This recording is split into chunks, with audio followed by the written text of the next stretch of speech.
My name is Christine, a 41-year-old housewife. I met my husband Mark at work, and we got married. After 5 years of marriage, we finally had our son, Jake, who is now 5 years old. He's so cute at this age. I would love to spend all day with him if I could, but our financial situation doesn't allow me to do so. I have to leave my son at a daycare center and work in order to help with our income. Mommy, I want an omelette tomorrow. A request from my adorable son. How could I not give him what he wants? Maybe Jake understands my busy schedule because he never requests a difficult meal. But it's probably just because I'm not a good cook. Elaborate dishes. But I honestly think omelets are pretty difficult to make. To be able to make them fluffy and perfect is truly a skill. But never mind that. I'm just making excuses for myself now. Mark was very happy when Jake was first born. He was, after all, our miracle after so many years of trying. We were a very close family, going on drives and outing to the park every weekend. But our family dynamics slowly started to change after Jake turned 3 years old. When Jake finally grew out of his terrible threes phase, Mark started coming home late more frequently. Even from before, he had been complaining about how he couldn't deal with Jake's fussy phase. Maybe that's why he was coming home late so often. Whenever he called to tell me that he was working overnight, I couldn't help but sigh and feel disappointed. The truth was, he was playing slot machines, killing time at a restaurant, at the cinema, and such. I know this because Mark's colleague told me. Since we met at work, his colleagues are also my ex-colleagues. I resigned after we got married and started working a part-time job, but I still keep in touch with my former colleagues. Obviously, Mark knows all of this. How can he think I won't find out?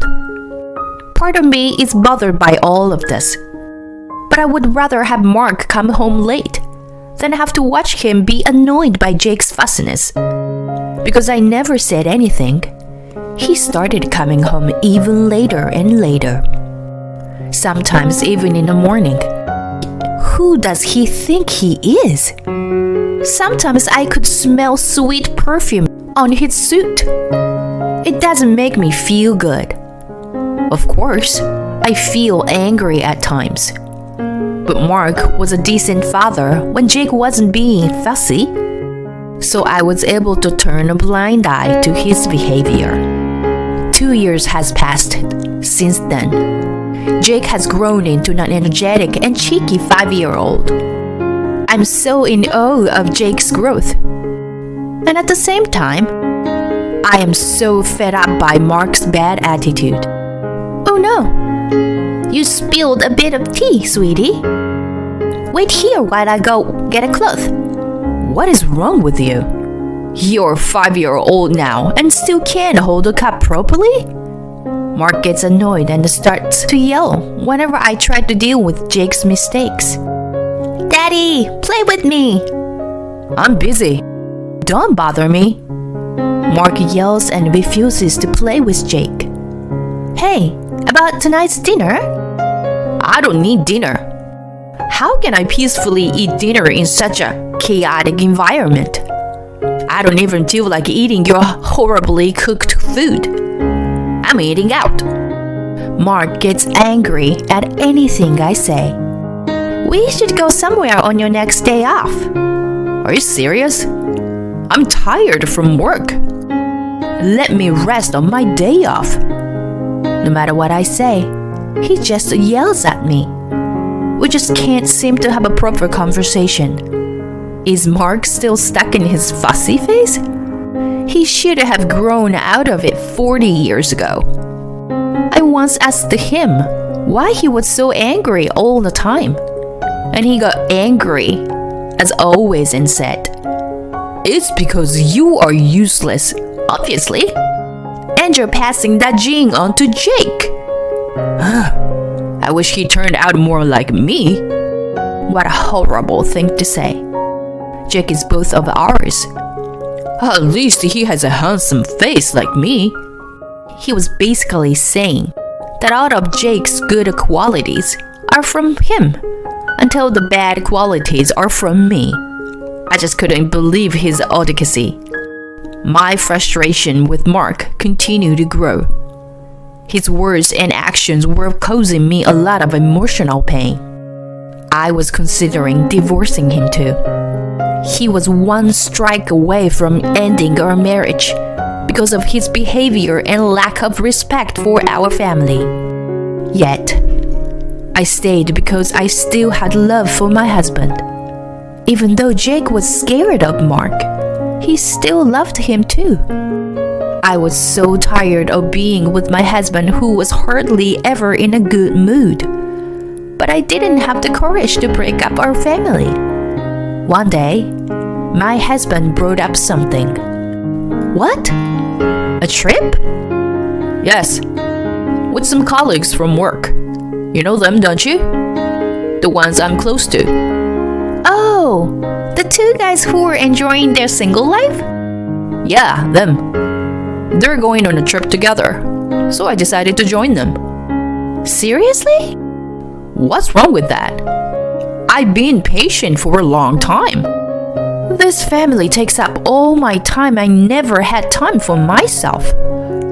And you spend all of the money I earn on useless luxuries. I have the right to relax once in a while. I am not spending any money on luxuries. We live so frugally since you only give me the bare minimum amount of money. This was the truth. I leave Jake at daycare and work. But the harder I work, and the more money I make, the less money Mark puts into our family. I actually put more into it than him, while he is probably playing around and spending whatever he has left. Otherwise, there is no way he could afford to pay for this trip. Shut up.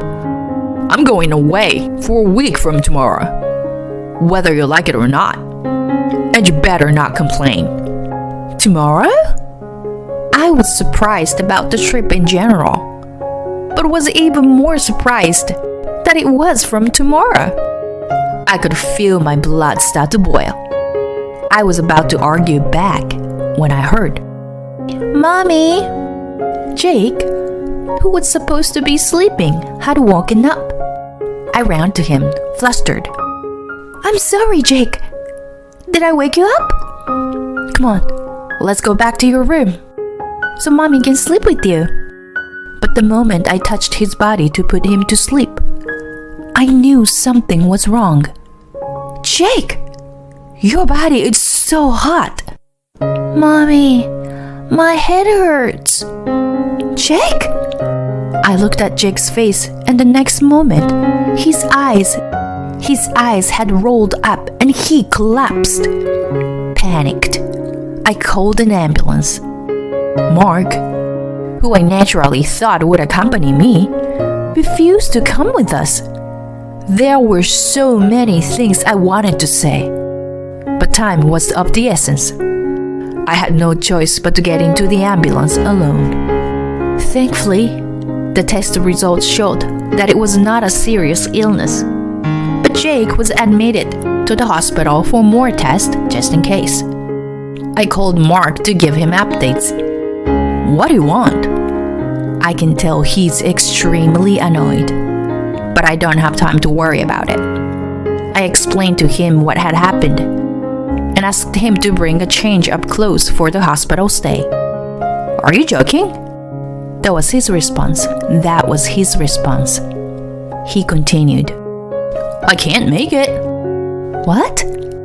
I said I can't make it. I don't want to be late for tomorrow's trip. So, I'm going to stay at my colleague's tonight. Are you serious? Your son is in the hospital, and you're still going on a trip?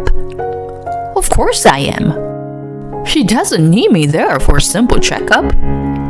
Jake is suffering from high fever. So?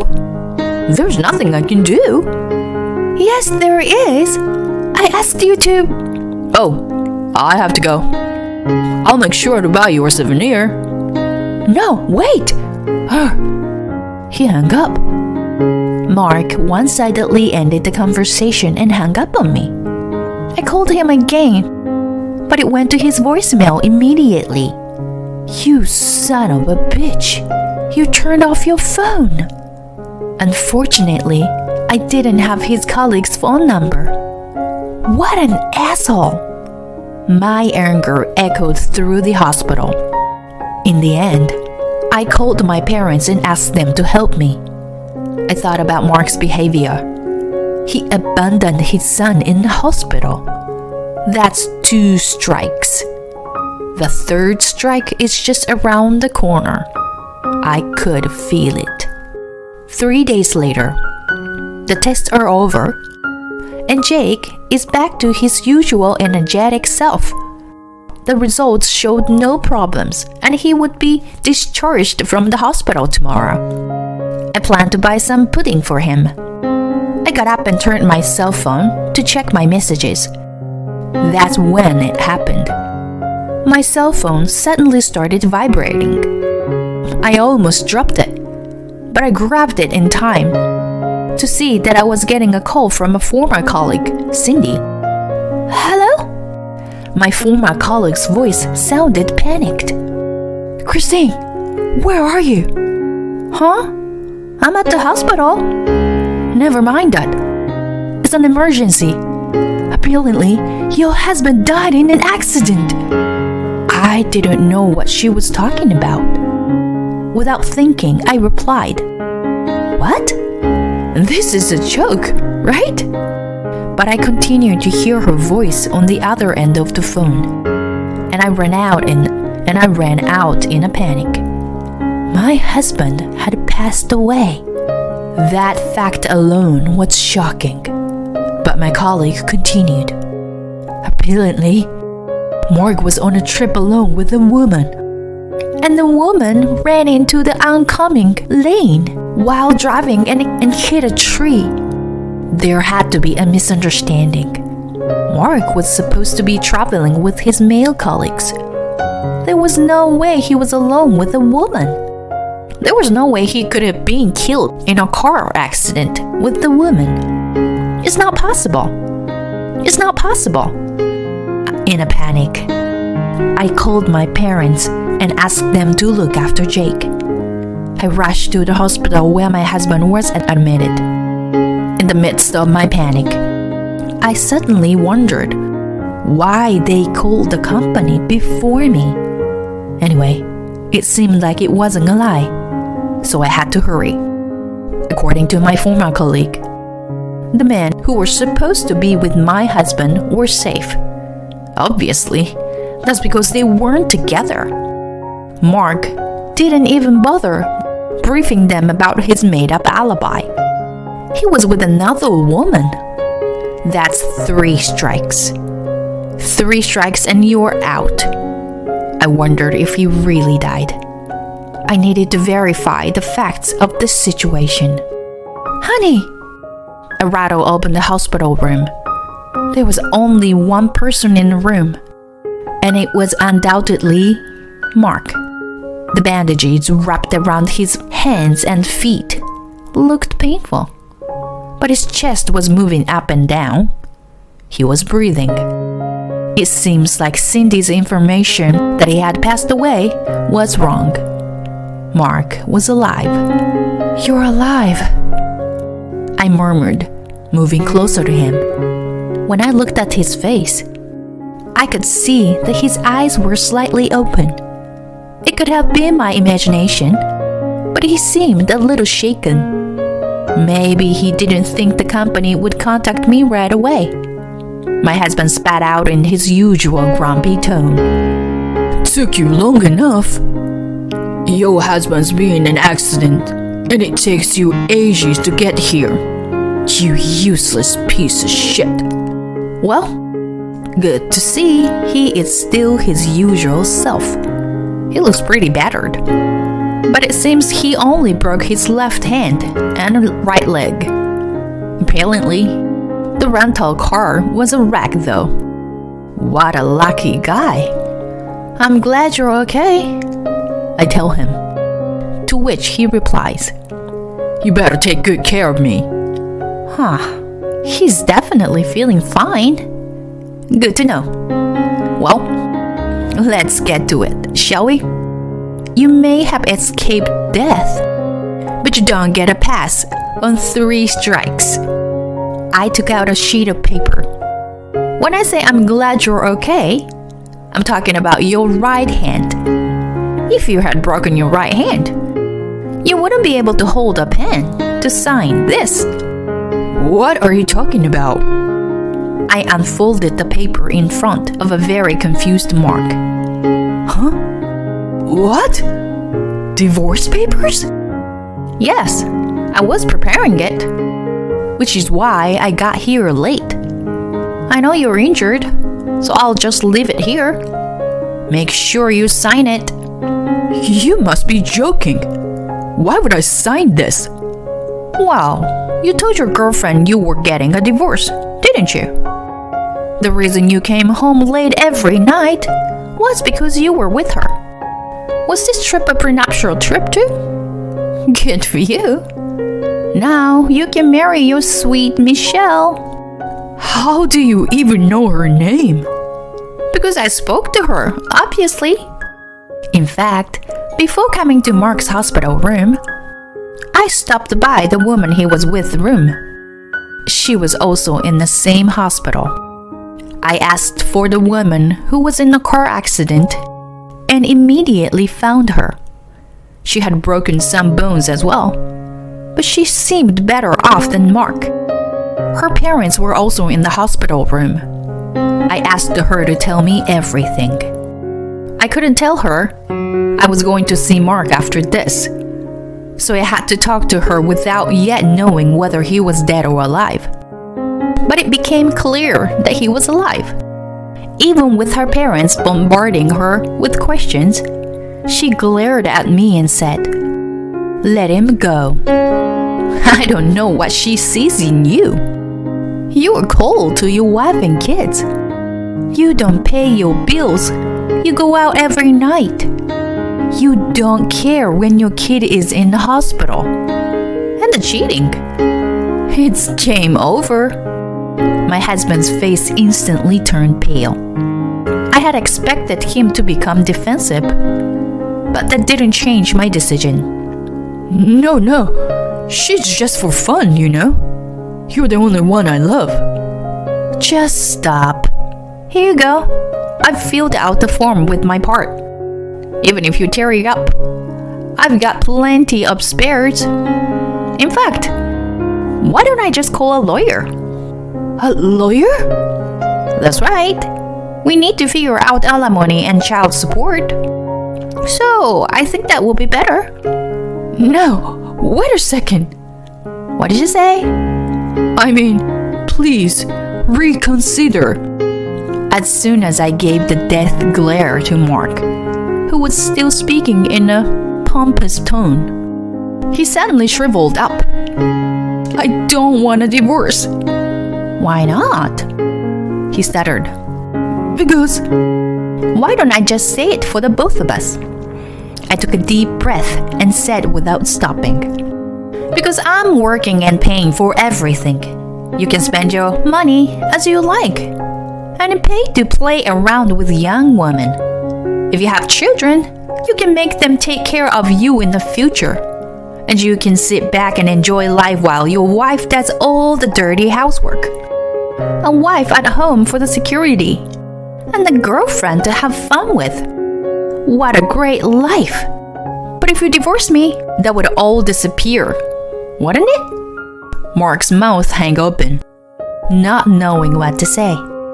Did he lose his voice or what? No response. Sorry to have to tell you that your perfect life plan is now ruined. You can make a new life plan with Michelle or whoever you like. But my son and I will not be part of it. Just pretend you died and have a new life. I said everything I wanted to say. I turned to leave the hospital room. Wait! I heard my husband's pathetic voice over my shoulder, but kept walking. In the coming days, I hired a lawyer and started divorce proceedings. The discussion included Michelle, who was discharged from the hospital. When Mark said he had no intention of divorcing me, Michelle became absolutely livid. They got into a huge fight when I brought up alimony payment. You've ruined my life. I don't give a damn about a woman who hits on a married man. You're the one who made a pass at me. Shut up. I never did that. I thought to myself, can you just hurry up and sign the papers? I watched the two of them argue in silence. No matter how much Mark resisted, the evidence was all there. In the end, our divorce was official. I got almost all the alimony payment that I wanted. Child support was to be paid in one lump sum. After all the discussions were over, my lawyer and I left the room. But Mark and Michelle were still arguing. I wondered what would happen to their relationship after this. Actually, I don't really care. I told them, I hope you have a lovely life together, before leaving the room, which might have been petty. I hope Jake doesn't take after my pettiness. Despite all that had happened, Jake and I had returned to a peaceful life. Jake, who no longer had to worry about Mark's mood, had become surprisingly cheerful. Seeing this, I regretted not getting a divorce earlier. Mark's attitude must have caused my son so much pain. It was the same for me. How could I have clung to such a horrible husband? Living with just the two of us, I realized something. We were perfectly fine without Mark. In fact, every day is a joy. With that being said, Mark is still Jake's one and only father. If he wants to see him, I will let him. I asked him, Do you want to see Daddy? No, why? He replied. After the divorce was finalized, I sent Mark an email after confirming that the alimony and child support payments had been made. He replied instantly with the subject title, Help. I opened it and the message was laughable. Apparently, my former colleague had spread the story about his cheating to the whole company. Mark, stressed from all the painful stares and gossip, kept making mistakes at work. As a result, he had to leave the company. My parents have cut me off, and I have nowhere to go. I can't live like this. Please help me. Can you believe it? So, being the kind-hearted person that I am, I replied, Why don't you ask your sweet Michelle to help you? And guess what he said? I broke up with Michelle. Her parents cut her off too, and now she is missing. I can think clearly now. You are the only one that I love. You have to help me. Please, don't make me laugh. His messages still continued. I'm behind on my cell phone bill, and it's going to stop working tomorrow. Please, come and pick me up right away. I blocked him after that. We had long since moved, and Mark had no way of knowing where we were. As I put my phone on the table and sipped my tea, Jake came over and said, What should we do on our day off tomorrow, Mommy? I I thought for a moment and said, "How about I pack us some lunch? And we can go to the aquarium." A big smile erupted from Jake's face. "Yay! I want to go to the dolphin show." Seeing my son so alive and excited, I couldn't help but smile.